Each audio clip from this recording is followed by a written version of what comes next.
futures mamans en détresse et en danger aussi, de venir ici à Suerte. Je leur conseille vivement.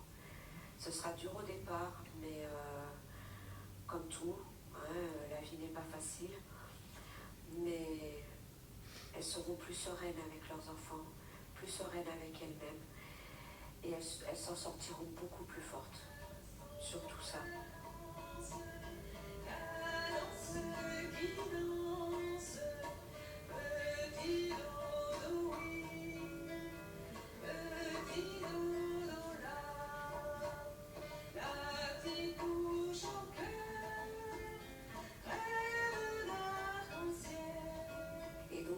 Je sais que personnellement, le premier atelier voix que j'ai fait, honnêtement, m'a énormément bouleversée.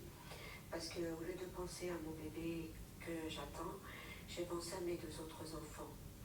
Et le fait que je ne les ai pas avec moi, tout ça, donc ça m'avait rendu complètement triste. Et du coup, après, avec ma séance de psychothérapie, on en a discuté. Et du coup, maintenant, je fais mes ateliers, enfin, je les séances d'atelier voix.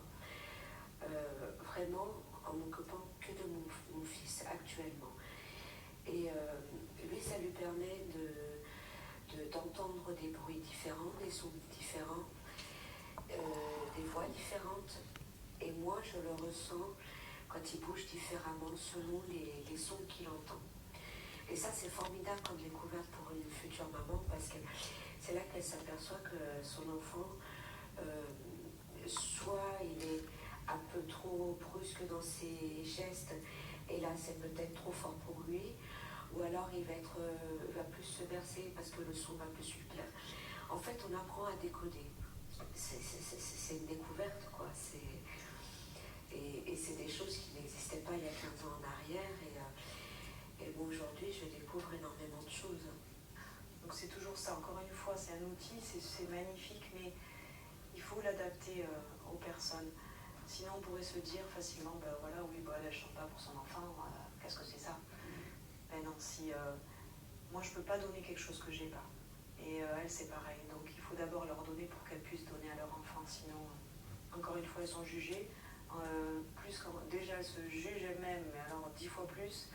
Et c'est facile après de dire que c'est pas une bonne maman, quoi. Alors que non, elle a juste besoin qu'on s'occupe d'elle aussi. Donc cet atelier voix, il est formidable pour ça. Pour la maman, pour l'enfant et pour le lien mère-enfant. Encore une fois, il y a les trois choses. La maman, on donne à maman. La maman donne à l'enfant. Et on restaure, on donne à ce lien pour qu'il soit là et qu'il puisse vivre après loin d'ici, quoi. Le lien mère-enfant est travaillé d'une autre manière que dans le quotidien. Et à travers la voix, le chant, mais aussi le toucher, parce que c'est des berceuses où les mamans peuvent bercer les bébés. L'enfant, il se met à parler par imitation, mais aussi par intonation et par le côté chantant même de la voix elle-même. Donc, et le contenu de la voix, c'est la parole. Et c'est la signification, ce sont les mots. Et tout ça mis en chanson, avec des petits instruments, ça permet à l'enfant de s'approprier cette voix et ces paroles beaucoup plus facilement. Et ça permet aussi de nommer les personnes qui ne sont pas là, comme le père, des fois, n'est pas là, ou qui est absent, ou qui est loin, ou qui est quand même présent et qui, de toute façon, existe. Pour moi, toute seule, je ne vais pas faire grand-chose, si ce n'est que de chanter un petit moment avec les mamans, mais l'intérêt de mon action, elle est dans l'échange et dans la permanence de la présence des soignants pendant ma séance.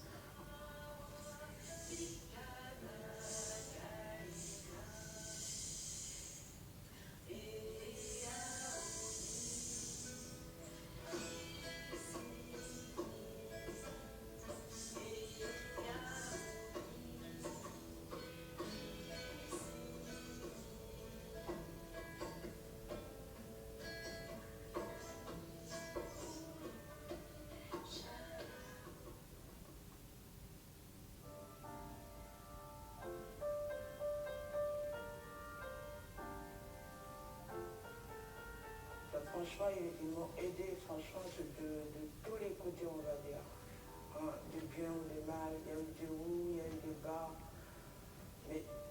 ils m'ont sorti de là.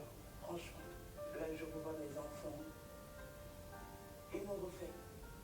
Franchement, et je les remercie. Ils nous apprennent à reprendre goût à toutes ces toutes petites choses et au fur et à mesure, on reprend goût à d'autres.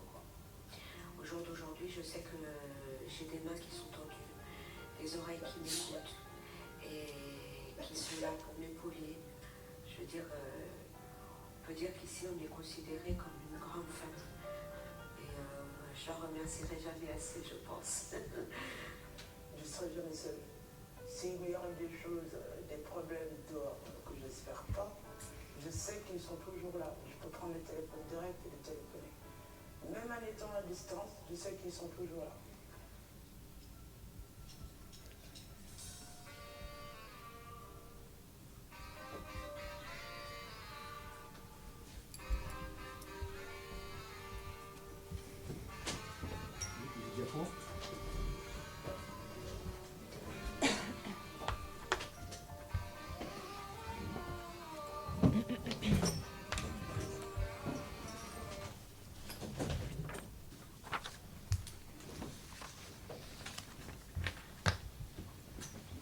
C'est lesquels là?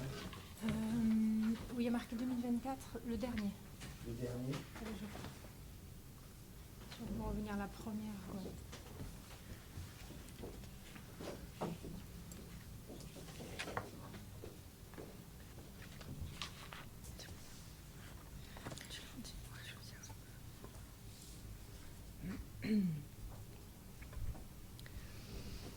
Donc, c'est bien un peu de mettre un peu de... Parce que ce film, il est... Enfin, je pense que c'était important, voilà, que vous puissiez le regarder et l'écouter. Parce que du coup, vous allez mieux comprendre. Après, on présente voilà, une vignette clinique, j'ai envie de dire classique, des personnes qu'on peut accompagner. C'est un exemple parmi... Ça aurait pu être aussi un autre. Bon, voilà.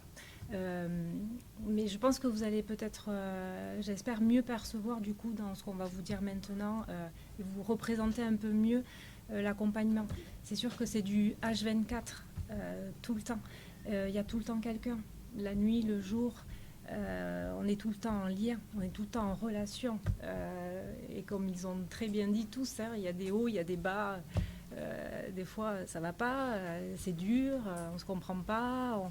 Mais c'est vraiment un travail, voilà, et comme l'a dit Jean, c'est un travail d'équipe. Mais là-dedans, on inclut les résidents, les résidentes, hein, et les bébés.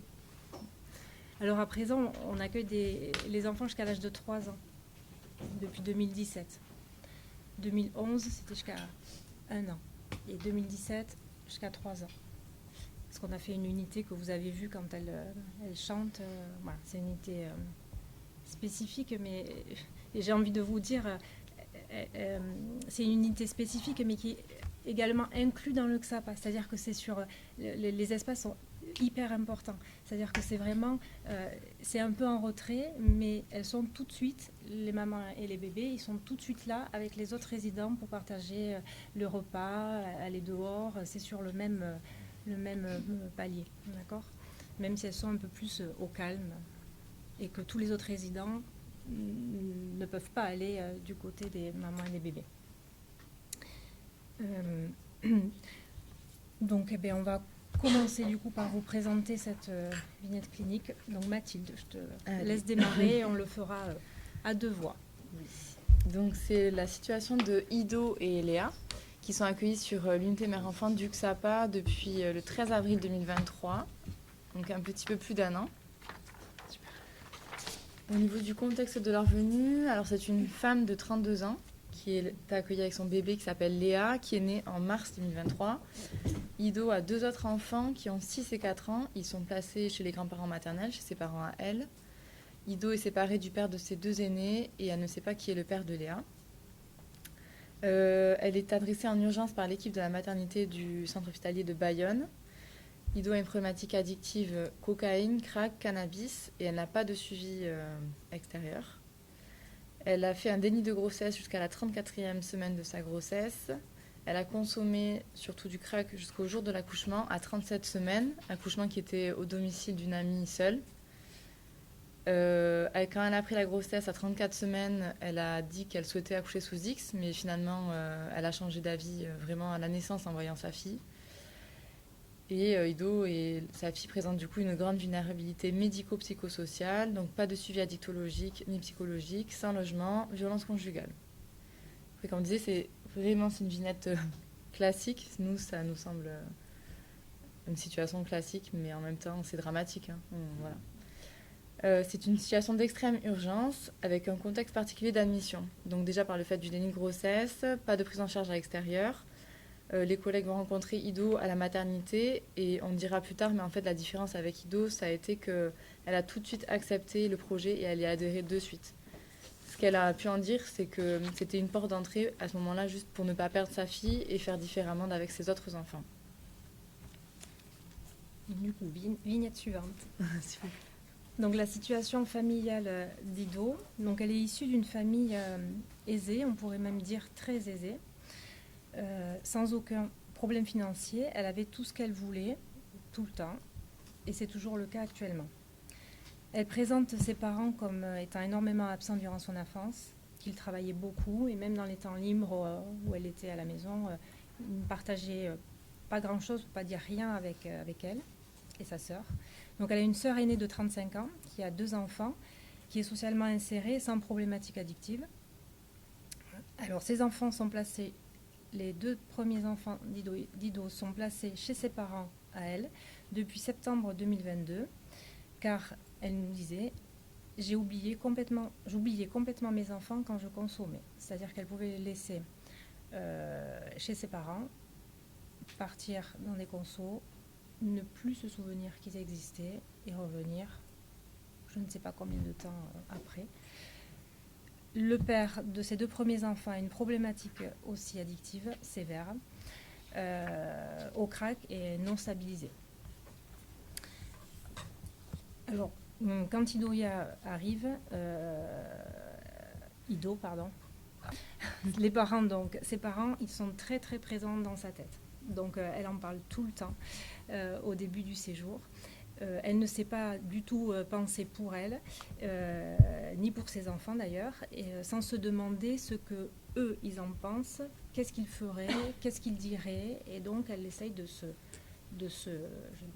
lever là-dedans pour pouvoir en faire quelque chose, en dire ou vivre quelque chose. La relation au père de ses enfants est très conflictuelle, donc il y a des violences conjugales. Oui, merci. Donc la présentation d'Ido, elle a été agent de service hospitalier pendant 10 ans et elle ne travaille plus depuis juin 2022. Ido présente très bien, elle a une présentation très soigneuse de son apparence, elle s'exprime bien, elle est avenante et elle est très très souriante. C'est une personnalité qu'on peut dire immature, elle sourit de tout, rien n'est un problème, elle présente vraiment une naïveté excessive. On repère aussi qu'elle est intolérante à la frustration, qu'elle a une profonde tristesse derrière ses sourires, que c'est une personne anxieuse, qui est encore sous emprise du père de ses enfants, qui a un grand besoin de reconnaissance et qui pense toujours ne pas être une bonne mère, ne jamais être assez bien pour tout, au niveau du sport, de l'école, de son rôle de fille, etc. Donc ce que nous, on voit qui caractérise le plus Ido par rapport aux autres résidents, c'est qu'elle ne s'est jamais vraiment énervée en 1 an de séjour, elle a toujours eu un sourire, une bonne humeur de façade. Et du coup, ça participe au fait qu'elle se laisse vraiment envahir par les autres résidents et elle dit toujours oui. En fait, elle peut dire que l'autre lui fait de la peine. Et on travaille avec elle sur ça tout le long du séjour, et ce qui permet aussi de travailler sur son lien à ses parents. C'est toujours lié.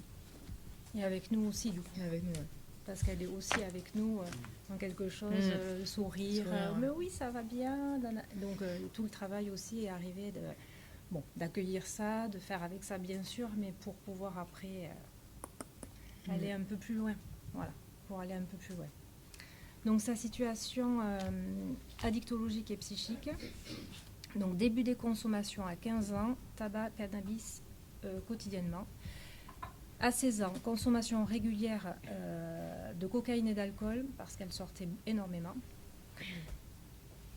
À 24 ans, elle rencontre le père des enfants et elle a des consommations quotidiennes avec lui de cocaïne. À 25 ans, elle a sa première grossesse, donc 1 an après. Elle a arrêté les consommations pendant un temps, puis elle a repris. 2 ans après, donc on est en 2018, là, elle a 27 ans, deuxième grossesse, déni, consommation d'alcool, cocaïne et cannabis. Ensuite, les consommations continuent. À 30 ans, le crack arrive quotidiennement. 1 an plus tard, troisième grossesse. Donc, on est en 2022. Donc, le bébé pour lequel elle est accueillie au XAPA. Donc, déni jusqu'au 7e mois. Consommation d'alcool et de crack. Jusqu'au jour de l'accouchement, comme l'a dit Mathilde. Donc, épisode dépressif, elle a eu un épisode dépressif après sa deuxième grossesse, suite à la séparation avec le père des enfants.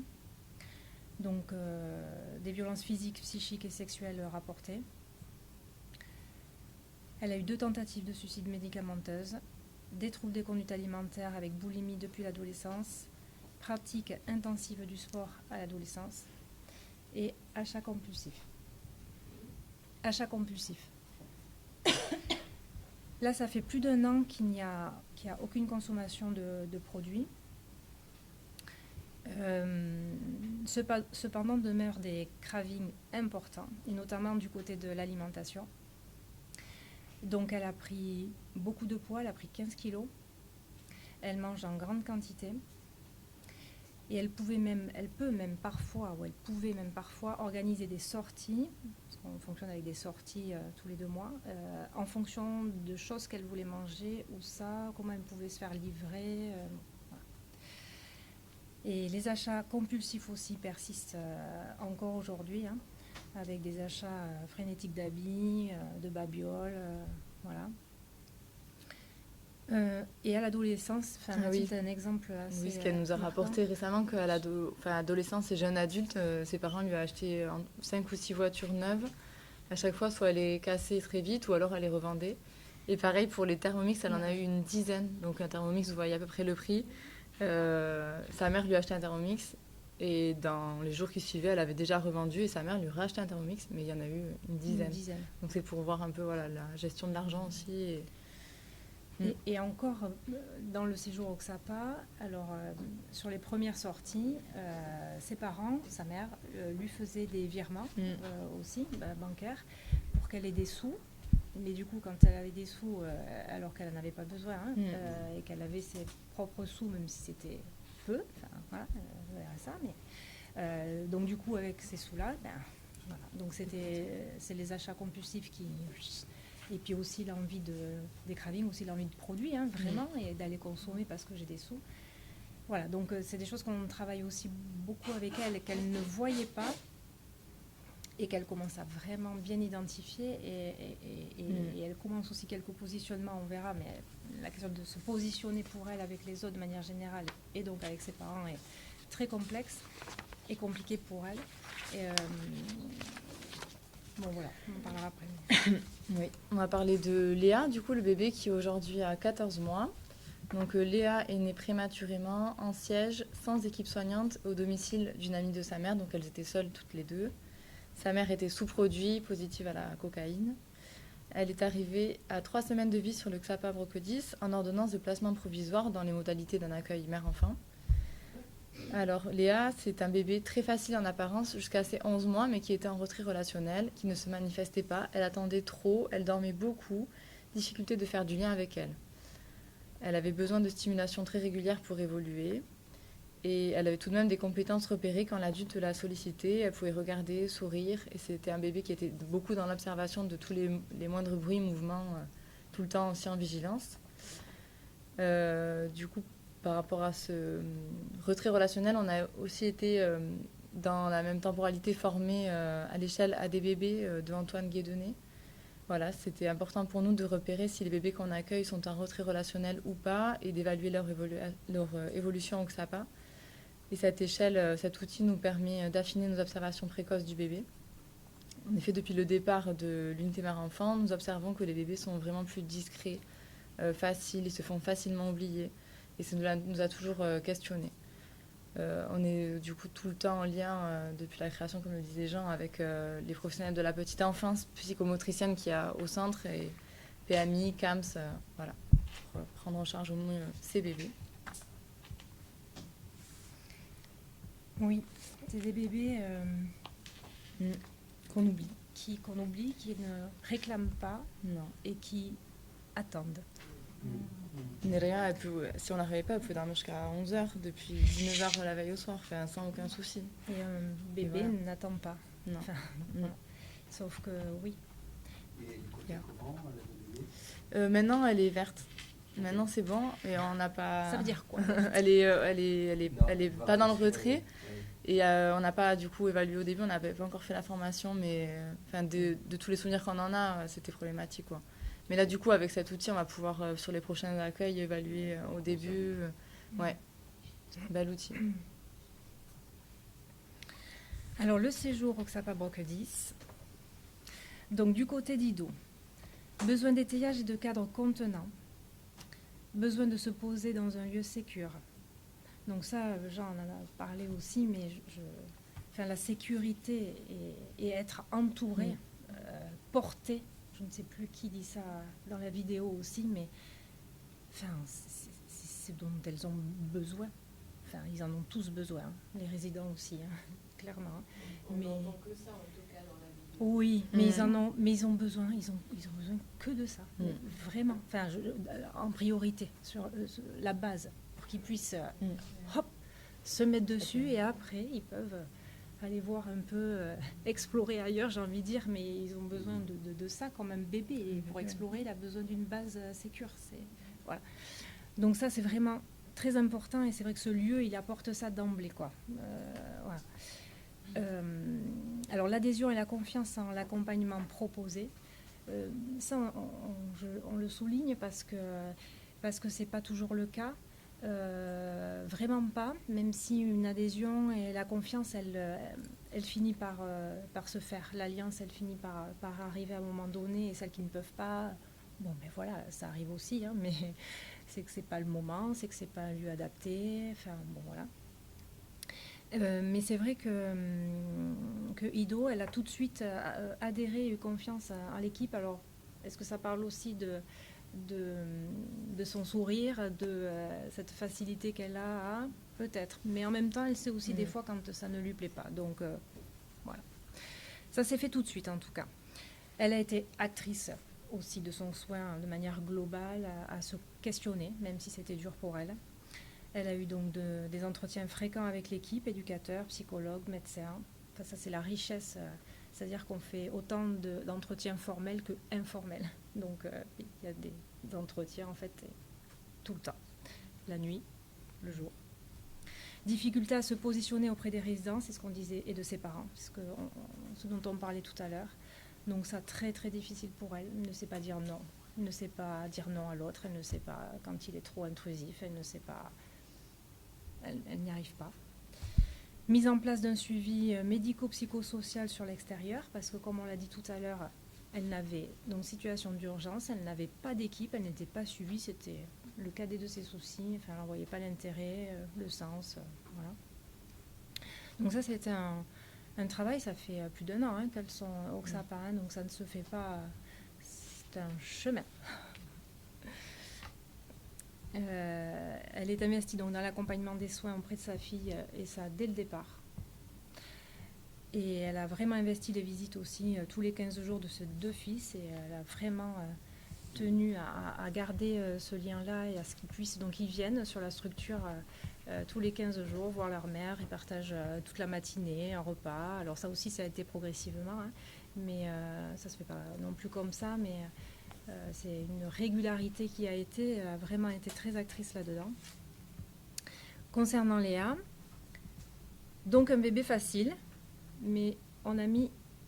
Ah non, c'est peut-être pas marqué là, mais je vous le dis, mais de moins en moins. Donc on est content.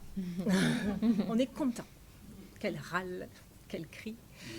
Donc elle mangeait très bien, elle dormait très bien, et franchement elle grandit bien. L'étayage quotidien de l'équipe, donc du Xapa, c'est-à-dire que tout cet étayage, tout ce portage que propose l'équipe, tout ce relais, c'est un relais vraiment essentiel grâce à l'organisation de planning, de stimulation, de temps pour la mère, où elle peut faire justement ces activités, penser à elle, s'occuper d'elle, permettent justement que Léa puisse faire l'expérience aussi d'autres choses et puis qu'elle grandisse par rapport à ça. Le suivi de psychomotricité hebdomadaire, depuis aussi c'est 1 mois, donc elle a été prise en charge par la psychomotricienne, parce qu'il y avait quand même il y a eu beaucoup de consommation pendant la grossesse, etc. Bon. Donc suivi kiné hebdomadaire à partir de 4 mois, parce que justement suite aux observations de la psychomotricienne par rapport à des tensions, besoin de portage, d'asymétrie corporelle, où elle n'arrivait pas bien à se mouvoir dans son corps, l'espace, et avec cette passivité qu'elle avait aussi, donc il y avait des choses, c'était un peu bloqué quand même. Et donc il y a vraiment une belle évolution qui est faite et que le kiné nous renvoie. Et des rencontres aussi pour Léa régulières avec ses frères et ses grands-parents, parce qu'en fait ça s'est vraiment fait depuis le centre, parce que les parents ne voulaient pas en entendre parler au départ, parce que on va encore le récupérer, la récupérer. Non, voilà. Mais voilà, ces choses-là se sont faites très tranquillement. Le fait que ses enfants venaient, elle croisait ses parents, et puis à un moment donné, ils ont dit on aimerait bien la voir. Donc voilà, on a aussi accompagné tout ça, mais parce que Ido le souhaitait. On va continuer avec l'évolution du coup de la dyade. Donc, alors, Ido se stabilise au niveau addictologique et elle a pris conscience de l'importance d'avoir un suivi à poursuivre à l'extérieur pour la suite. Elle a arrêté le tabac, mais elle vapote beaucoup. Donc, comme disait Stéphanie, elle a dépassé aussi l'alimentation, elle a pris du poids. Les achats compulsifs sont toujours très présents lors des sorties. Cependant, elle est quand même vraiment davantage centrée sur elle et sur ses besoins. Elle est... plus centrée sur elle et sa fille, c'est sa priorité. Aujourd'hui, elle arrive quand même à se détacher un petit peu plus du groupe et de tout ce qui se passe. Elle se questionne et critique son fonctionnement de manière plus autonome, même si en fait elle est tout le temps, tous les jours en train de nous demander, de nous poser des questions sur ce qu'on en pense. Elle sait que notre réponse, ça va toujours être de la renvoyer à elle et d'essayer qu'elle trouve ses réponses. Donc ça, elle le sait et ça, on travaille sur ça en fait tous les jours avec elle. Elle investit son rôle de mère avec ses 3 enfants, ce qui est hyper important pour elle et ce qu'elle avait complètement délaissé avant de venir au centre. Elle parle davantage à sa fille et elle est consciente de l'importance du respect d'un rythme de vie pour elle et sa fille. Donc ça, c'est quelque chose aussi qu'on travaille encore tous les jours avec elle parce que c'est compliqué de tenir un rythme pour elle. Elle disait à son travail en disant elle n'a jamais été à l'heure une fois, elle était connue comme ça et c'est impossible pour elle. Un rendez-vous, ça va toujours être du retard, mais avec un bébé, c'est les biberons qui traînent, c'est les sommeils qui traînent. Donc nous, on la ramène toujours à ce rythme-là et vraiment, elle s'en saisit et ça change vraiment. Et aussi, elle se différencie de sa fille parce qu'elles étaient vraiment en miroir. Donc, comme on le disait aussi tout à l'heure, l'importance de se différencier, de défusionner aussi tout ça. Elle disait, je suis pas bien, ma fille n'est pas bien, non, je suis pas bien, et inversement. Là, elle commence un petit peu à mettre de la distance avec ça. Ensuite, pour Léa, donc, comme on disait, elle est passée d'un bébé passif à un bébé actif vers ses 11 mois. Il y a eu un progrès considérable au niveau psychomoteur, avec un meilleur tonus. Elle est en cours d'acquisition de la marche, elle se verticalise avec appui, elle marche avec aide. Les sourires, les regards et les sons sont plus adressés à l'autre. Elle a un rythme régulier au niveau de l'alimentation et du sommeil. Elle commence à parler, elle dit quelques mots. Elle marque les absences et les retours de sa mère lorsque cela dure quelques jours.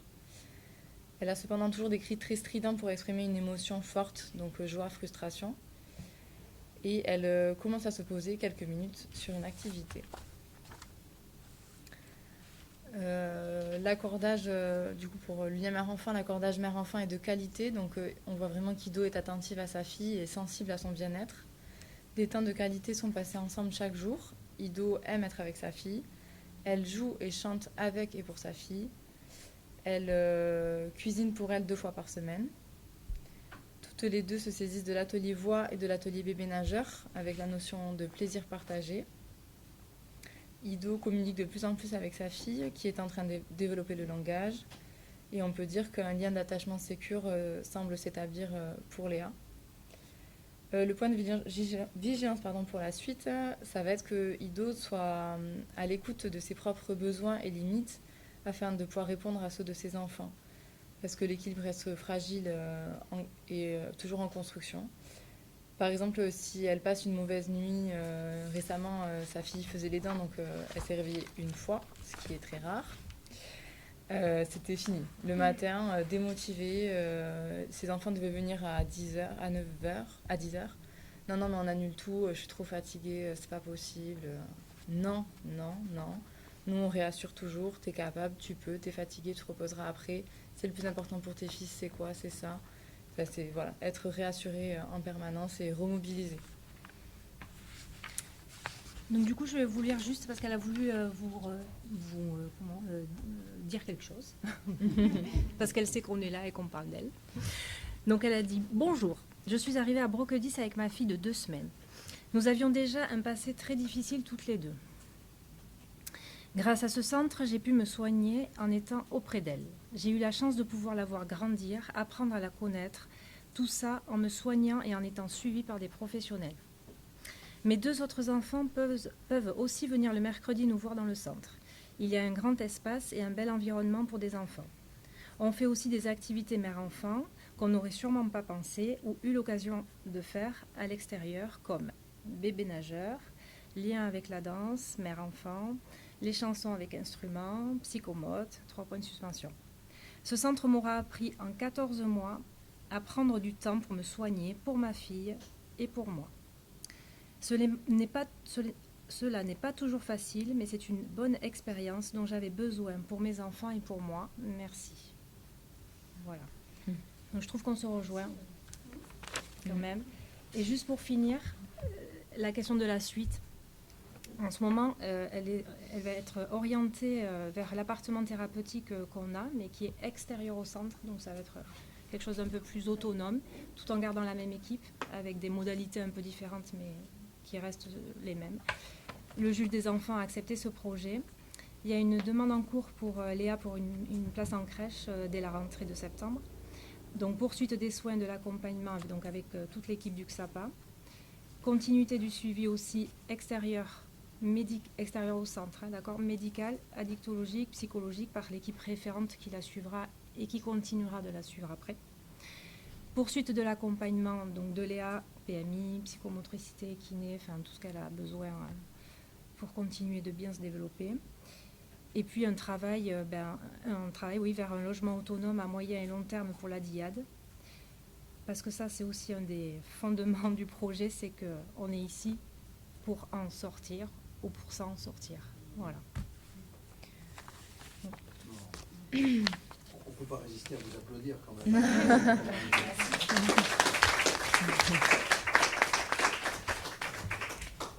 Bon, écoutez, on va respecter le rituel et ce qu'on avait dit dans le programme.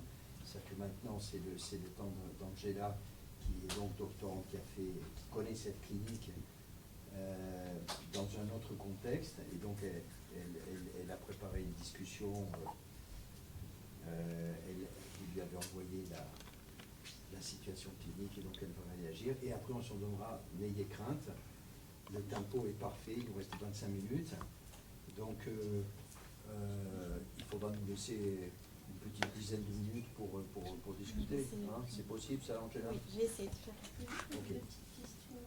Non, les questions s'arrêtent après. Non. Oui, mais on respecte le rituel. C'est important, les rituels. C'est important, les rituels. Donc, Angela discute et après, vous serez la première à poser la question. Ok. Bon, alors merci. Je vous en prie. Merci. Alors déjà, merci pour la présentation. Il y aurait vraiment beaucoup de choses à dire, mais je vais essayer de structurer mon propos pour soulever uniquement certains des éléments que vous avez présentés. Et je vais davantage me baser sur les apports concernant l'unité mère-enfant, puisque c'est là où j'aurai le plus à dire du fait d'avoir fait une thèse dans ce domaine, où je me suis intéressée plus particulièrement au vécu psychique des femmes toxicomanes enceintes. Et la première chose que je souhaite vous partager dans ce contexte, c'est mon admiration concernant le dispositif de soins que vous proposez. Parce qu'effectivement, au cours des 5 dernières années, j'ai rencontré plusieurs femmes. Je les ai écoutées, j'ai écouté leurs préoccupations, leurs débordements, leurs besoins, leurs souhaits. Et donc, sur base de ce matériel clinique que j'avais recueilli, à la fin de ma thèse, je m'étais mise à avoir des rêveries quant au type de prise en charge qu'on pourrait leur proposer.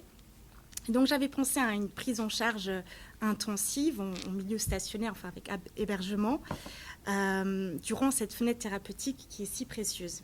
Et donc là, le dispositif de soins que vous avez présenté répond à tellement de leurs besoins et pallie à plusieurs de leurs difficultés.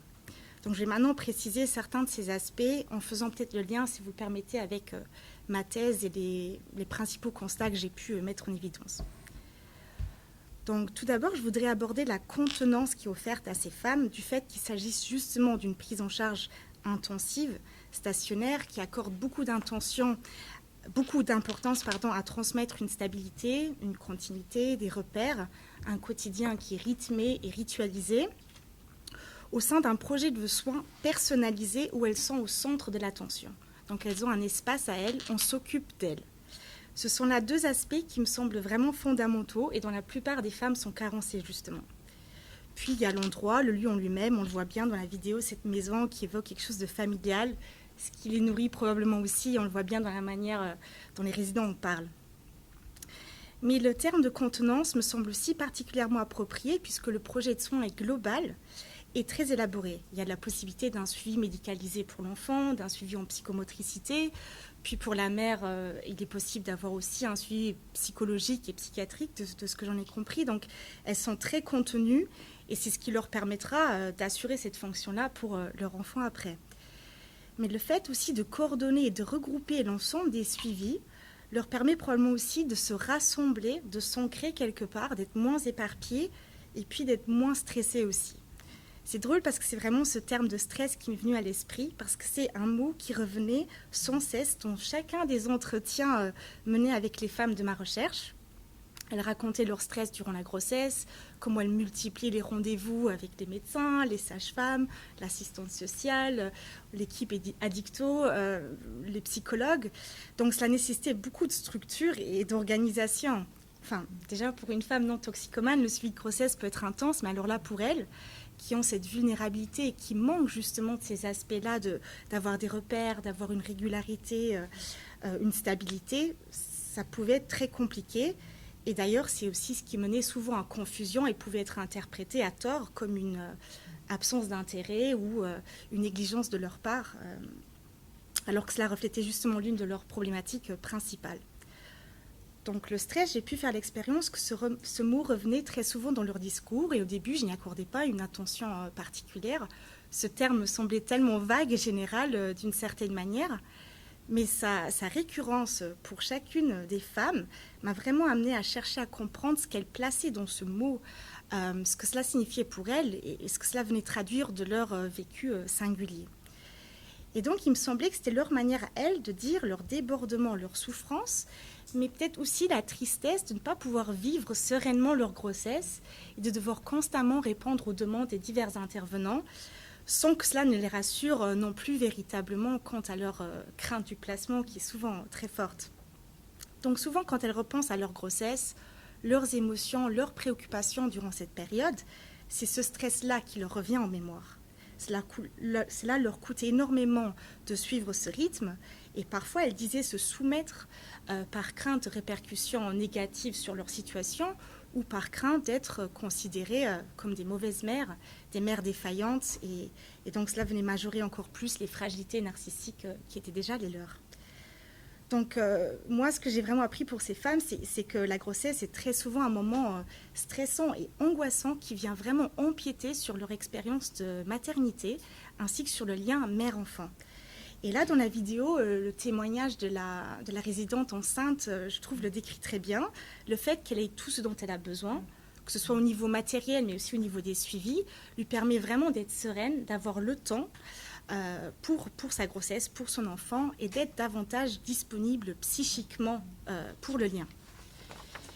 Donc je trouve que sur ce point, le dispositif proposé les soulage et les aide en prenant en compte cet aspect-là de leur problématique. Ensuite, ce que je trouve très intéressant, c'est ce double aspect de la prise en charge qui, d'un côté, se veut tout à fait singulier et personnalisé à chaque situation, tout en étant inscrit au sein d'un collectif. C'est intéressant justement parce que ces femmes, enfin un autre terme, hormis le stress, qui revenait souvent, c'était la solitude. Elle était souvent nommée, ainsi que le manque de motivation. Et c'est d'ailleurs ce qui les entraîne dans des boucles de dépendance, au-delà de la simple dépendance addictive, et qui va les inscrire dans des liens de codépendance, de violence parfois, d'emprise, de mauvaise fréquentation. C'est-à-dire que leur incapacité à être seule est telle qu'elles ont vraiment besoin d'être en lien avec quelqu'un, d'être en contact, même si ce n'est pas forcément bon pour elles. Et dans ce contexte, je me souviens très bien des discours de femmes rencontrées qui disaient qu'elles n'arrivaient pas à faire certaines choses pour elles-mêmes, comme se lever le matin, nettoyer, cuisiner, faire du sport. Et certaines des femmes allaient même jusqu'à exprimer leur hâte quant à la naissance de l'enfant, parce que lui, il allait les motiver. Elles allaient en quelque sorte être obligées de bouger, de se mettre en mouvement, d'être actives.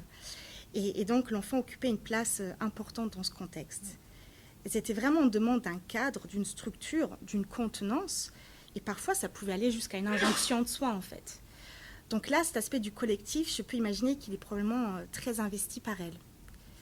Puis il y a les ateliers, les activités proposées qui sont aussi intéressantes parce qu'ils permettent justement de répondre à de multiples besoins, de faire des choses, d'être occupé, là encore un terme récurrent. On voyait bien le besoin d'être distraite, de ne pas penser, mais en même temps de ne pas être seule, ni de s'ennuyer. De plus, comme ça a été dit dans la vidéo, les ateliers sont des outils, des médiations qui permettent aux résidents d'exprimer quelque chose de leur histoire et de leur souffrance. C'est une modalité d'expression, mais aussi une modalité d'élaboration permettant justement de laisser une trace. Dans la vidéo, il était question de laisser une trace, de faire vivre quelque chose en eux, qui peuvent réinvestir plus tard, dans l'après-coup, de reconvoquer cette trace et cette expérience en eux-mêmes. En ce sens, il me semble qu'à travers cette offre d'atelier, il est possible de travailler les ressources des femmes, leurs ressources internes, et de trouver finalement des alternatives à la dépendance addictive, de proposer divers piliers, divers remparts, divers objets d'investissement. Et c'est vraiment ce que j'ai pu remarquer chez les femmes de ma thèse, que j'ai rencontrées en temps de Covid, c'est-à-dire un temps de confinement, de restrictions, d'isolement imposé qui mettait à mal les ressources extérieures, qui mettait à mal les activités, le contact avec les autres, leur besoin d'une présence réelle, ce qui traduisait vraiment de la concrétude des relations qu'elles recherchaient. Donc cette période faisait appel davantage à leurs ressources intérieures, autrement dit leur capacité à être seules et de voir justement ce qu'elles arrivent à mettre en place face à ce vécu. Donc cette question des ressources me semble fondamentale dans cette clinique de la dépendance, car plus ces femmes ont de ressources, plus elles peuvent cheminer vers une indépendance et avoir un certain équilibre dans leur vie sans devoir constamment recourir à un objet externe. Ensuite, ce que j'apprécie particulièrement dans le dispositif de soins que vous proposez et qui est bien illustré dans la vignette clinique, c'est qu'il s'agit d'une prise en charge proposant un suivi commun, en dépassant les clivages qui peuvent exister entre une prise en charge destinée à la mère et puis une autre destinée à l'enfant. Et on voit non seulement comment Ido et Léa évoluent favorablement au fil du temps, mais aussi la manière dont le lien entre elles peut se nouer petit à petit. Et à mon sens, une phrase très importante a été dite dans la vidéo, à savoir que ces femmes ne peuvent pas donner quelque chose qu'elles n'ont pas reçu. Il s'agit d'abord de leur donner afin qu'elles puissent le transmettre à leur enfant. Et cette phrase m'avait évoqué une citation clé qu'on retrouve souvent dans les écrits autour de toxicomanie et grossesse, à savoir celle de Condal en 1993, qui dit que la meilleure façon d'aider l'enfant de la mère toxicomane, c'est d'abord d'aider la mère. En effet, vous l'avez déjà rappelé aussi, que le devenir de l'enfant repose sur l'environnement dans lequel il grandit, dans lequel il évolue, sur le lien qu'il peut déployer à la mère, mais le devenir de l'enfant est aussi corrélé à la prise en charge de celle-ci. Et donc la vignette clinique, elle montre finalement à quel point les situations peuvent évoluer, se réorganiser progressivement lorsqu'il y a une prise en charge adaptée.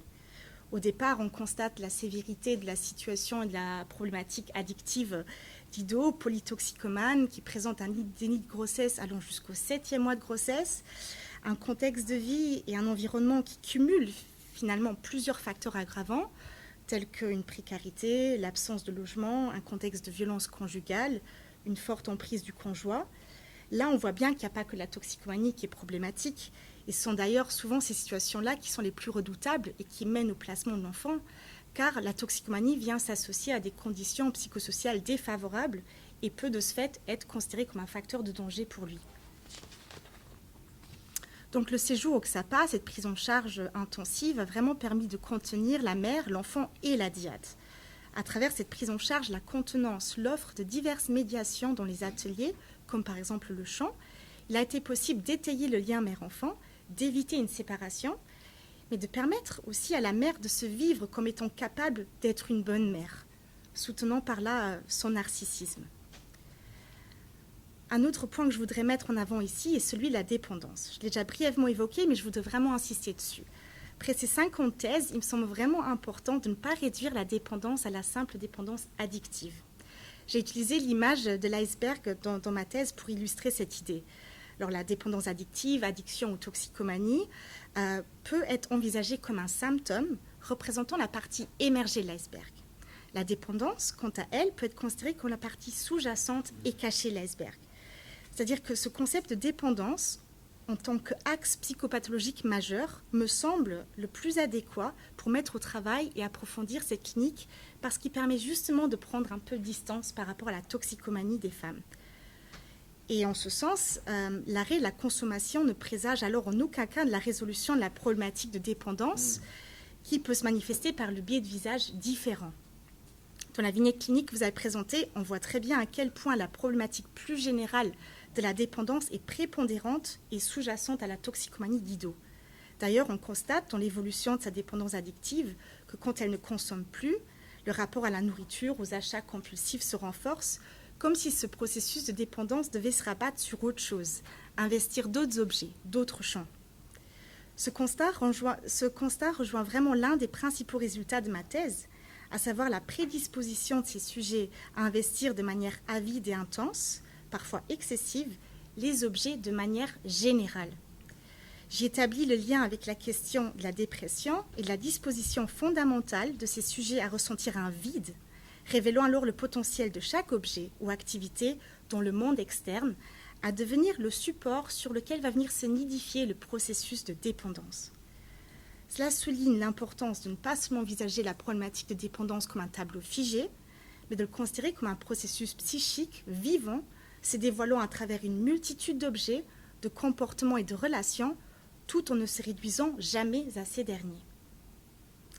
Dans ce contexte, un autre élément très important et qui est saillant dans la situation clinique exposée est le rôle tout à fait central du conjoint et ou du père de l'enfant, et cela pour le meilleur comme pour le pire.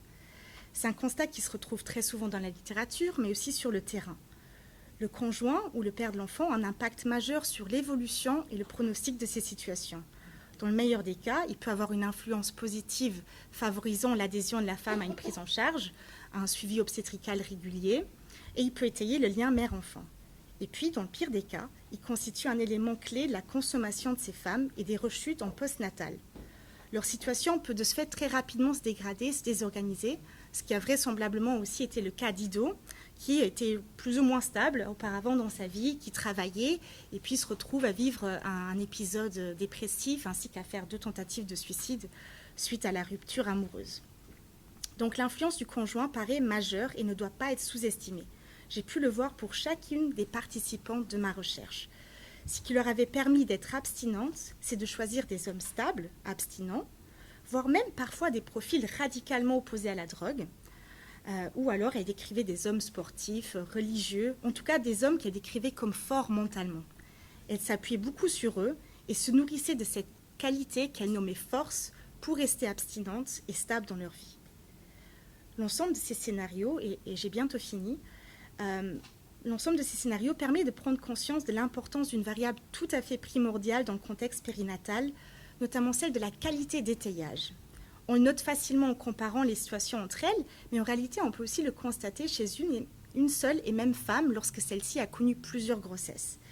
C'est-à-dire que les différentes grossesses peuvent évoluer de manière tout à fait différente selon cette qualité d'étayage, selon leur contexte de vie, leur environnement, la situation conjugale ou l'existence d'une prise en charge adaptée. Et effectivement, chez ces femmes, cet étayage passe aussi et surtout par les professionnels qui ont un rôle clé dans leur soutien émotionnel. Ils occupent souvent une fonction de suppléance familiale, puisque du fait de leur histoire familiale douloureuse, elles n'ont pas pu bénéficier de modèles identificatoires qui soient structurants pour accéder à cette étape de vie aussi cruciale de la parentalité. Et donc on le note aussi dans la vidéo quand les résidents évoquent l'ambiance chaleureuse, conviviale, familiale, ou quand ils parlent d'une grande famille, ou des soignants comme étant toujours là quand ils en ont besoin. Voilà. Bon, il y aurait tellement de choses à dire, mais je vais m'arrêter maintenant et je vais... On va discuter tous ensemble. Voilà. Merci. Je vous en prie. À vous. Question technique, si je puis dire. Et je m'excuse d'avance si ça a été dit. Le temps moyen qu'un résident, qu'une résidente. Moyen Oui, de mère. En fait, elles peuvent rester de 1 jour à 1 an. Maximum. Maximum. Enfin, oui, maximum. Mais, voilà, si elles doivent aller vers un ailleurs, ça peut aussi... voilà. En tout cas, jusqu'aux 3 ans de l'enfant aussi. Hein. Oui, oui. Et de séjour moyen, c'est... Oui, mais c'est... Il y a autre chose qui se met en place, donc voilà. Et après, le séjour moyen du côté des mères-enfants, c'est 4 mois et demi. Voilà, séjour moyen. Donc il y en a qui restent très peu, il y en a qui restent plus longtemps. Je vous en prie, posez gentiment. Dans une des vignettes, mais je ne suis pas sûre d'avoir compris, il était question que Léa se manifeste à la séparation lors des retrouvailles. Oui. C'était ça. La question est plusieurs jours. Et je ne savais pas si c'était une séparation qui avait eu lieu entre la mère et l'enfant plusieurs jours et donc le contexte, ou si c'était au bout de plusieurs jours qu'elle avait manifesté une réaction. Non, nous, en fait, on fonctionne avec un système de sortie. Tous les 2 mois, les résidents sortent du centre, donc pour aller soit dans leur domicile, soit dans leur famille, ou en tout cas, il y a un retour à la vie quotidienne qui est demandé. Et là, dans le contexte mère-enfant, Ido, elle sort seule et elle nous confie son enfant. Après, il faut savoir que là, en tout cas pour Léa, elle est placée chez nous, donc c'est des modalités différentes. Mais ouais, elle nous laisse du coup son enfant. Bon, je crois, c'est vrai que la raison pour laquelle j'avais plaisir à savoir que vous allez vous rencontrer, c'est par rapport à ce que disait Angela vis-à-vis de la dépendance. C'est-à-dire, bon, et je m'excuse par avance de faire le rabat-joie à l'avocat du diable. Mais le diable, de toute façon, il est là, donc autant lui donner la parole. Donc le diable, on le sait bien, et je reconnais votre sensibilité, votre humanité, Angela, à ne pas avoir sauté méchamment dans la flaque, mais la question pour Ido et pour Léa, c'est comment ça va se passer pour Ido quand Léa va commencer à s'installer à son compte. C'est-à-dire quand elle va s'autonomiser et qu'elle va montrer quelque chose, parce que grâce à vous, elle va avoir des atouts que peut-être sa mère n'avait pas avec celle qui fait des virements quand elle est en sortie, là, parce qu'ils m'ont l'air de tenir une bonne couche, comme nous soit dit. Donc la question se pose de savoir qu'est-ce qu'on fait aussi avec eux. Enfin, là, j'imagine que si on avait un thérapeute familial avec nous, il sort du bois et il dit... je suis là. C'est quand vous voulez pour la maman qui fait les virements, et le papa, on n'entend pas entendu parler, mais il doit aussi avoir ces quelques boulets, quoi. Donc, c'est ça que Angela, elle a dit dans sa thèse, et qu'elle a dit là ce soir, parce que votre travail est merveilleux, qu'on est tous admiratifs de ce que vous faites, et que c'est formidable ce que vous faites, et ça fait du bien de savoir que ça existe.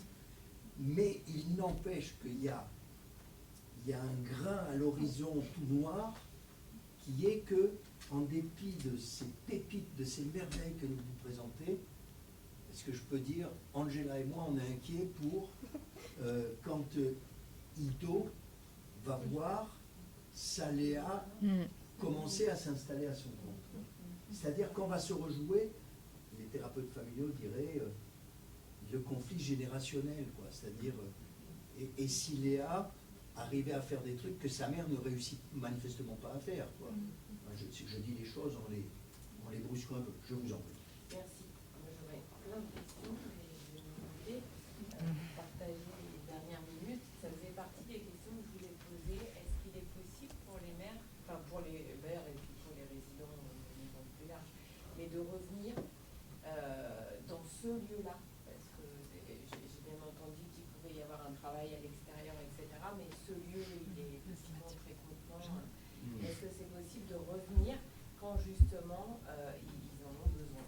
Mais pour ce que vous offrez de plus par rapport à ailleurs, c'est le lien. Oui, alors ça c'est une question qu'on a vraiment travaillé depuis le début, hein, et qui s'est concrétisée très rapidement. Il y a des personnes qui reviennent pour venir dans des moments compliqués de la vie, à savoir à Noël par exemple. Ça s'est mis en place. Ça n'a pas été non plus facile. Je veux dire, on s'est chamaillé entre nous pour savoir mais non, mais oui, mais non. Et puis finalement, on s'est dit mais on est bêtes, quoi. Et donc, on les a fait revenir. Et après, des séjours sont revenus. Et il y a pas mal de personnes qui reviennent. Je pense aux ateliers aussi. Est-ce qu'il est possible de continuer certains ateliers? Non, on est dedans ou dehors. Hein. Je veux dire, ça, par contre, la question dont on était là pour s'en sortir est centrale. C'est-à-dire qu'on est là pour en sortir. Et justement, par rapport à la question de la dépendance, cette question, elle occupe également, dès le départ, notre souci. Parce qu'il ne s'agit pas d'un glissement dans le centre, d'une substitution, par exemple, d'une dépendance à un produit, à la dépendance à Suerte, par exemple. Hein. Et donc, il s'agit d'autonomiser la personne. Et j'ai considéré dès le départ que les personnes qui sont en substitution, par exemple, passent facilement de l'héroïne à l'alcool. Ça, voilà. Eh bien, environ on a 30-40%. Je crois que si la chute de l'objet, c'est-à-dire toxicomanie, cet objet qui vient colmater quelque chose, qui vient boucher et fermer les écarts, eh bien, s'il n'est pas travaillé dans l'institution, eh bien, ça ne veut rien dire, quoi. Ça déplace complètement. Ça ne fait que déplacer. Et nous, la question de la déprime, de la dépression, même si Israël disait qu'il n'y avait de dépression que psychotique, mais il n'empêche que ça, vraiment, moi j'ai alerté d'entrée, puisqu'on a fait ce travail, et que je vois que Stéphanie poursuit, parce qu'il a été fait, moi je suis resté 15 ans en tant que directeur, mais ce travail de liaison, de transmission, de transformation, c'est-à-dire les 3 fonctions psychiques de l'institution, eh bien, on les a essayé de les mettre en place. Et la dépendance, c'est-à-dire il ne s'agissait pas de faire que la dépendance à Suerte, c'est magnifique, Suerte, c'est super, oui, et après. Voilà. C'est pas ça, la question n'est pas là. Hein. La question, elle est de se dire, individuellement, qu'est-ce que je vais faire qu'est-ce que je fais du produit que je prends, qu'est-ce que c'est que d'avoir un enfant, qu'est-ce que c'est que ce désir de grossesse, qu'est-ce que c'est que ces questions-là, hein, elles sont abordées et travaillées. Le bébé pouvant être pendant quelques semaines, quelques mois, l'objet addictif, ouais, complètement. Prend la place de la parole. Voilà. Et puis quand il s'installe à son compte, voilà. Quand il commence à dire t'es bien gentil, mais la fusion, ça va un moment, mais pas jusqu'au service militaire. Voilà. C'est là que ça se corse. C'est là que ça se corse. Mais sur le quotidien, ça, on est voilà. obligé, de le travailler sur tous les espaces. Parce que, par exemple, on joue à la pala. Et les résidents qui ne connaissent pas, qui arrivent de Paris ou je ne sais où, voilà. Et moi, j'adore la pala, donc ouais, c'est super. Mais c'est au village à côté. Et par exemple, ceux qui découvrent ça, généralement, donc les mères, mais les résidents, hein, les hommes aussi, ils feraient de la pala tout le temps. Non, mais on y va, mais encore, c'est pas assez, mais on n'a pas 2 heures, c'est rien, et encore. Donc tout ça, non, stop, on s'arrête. Et bien tu vas désirer peut-être, la semaine prochaine, tu rejoueras, peut-être. Et la semaine prochaine arrive, il n'y va pas. Ça, aussi. L'apprentissage du détour, du circuit court. Voilà. Ça fait du bien de vous entendre dire. Non, mais la nourriture. Écarter un petit peu c'est-à-dire l'immédiateté.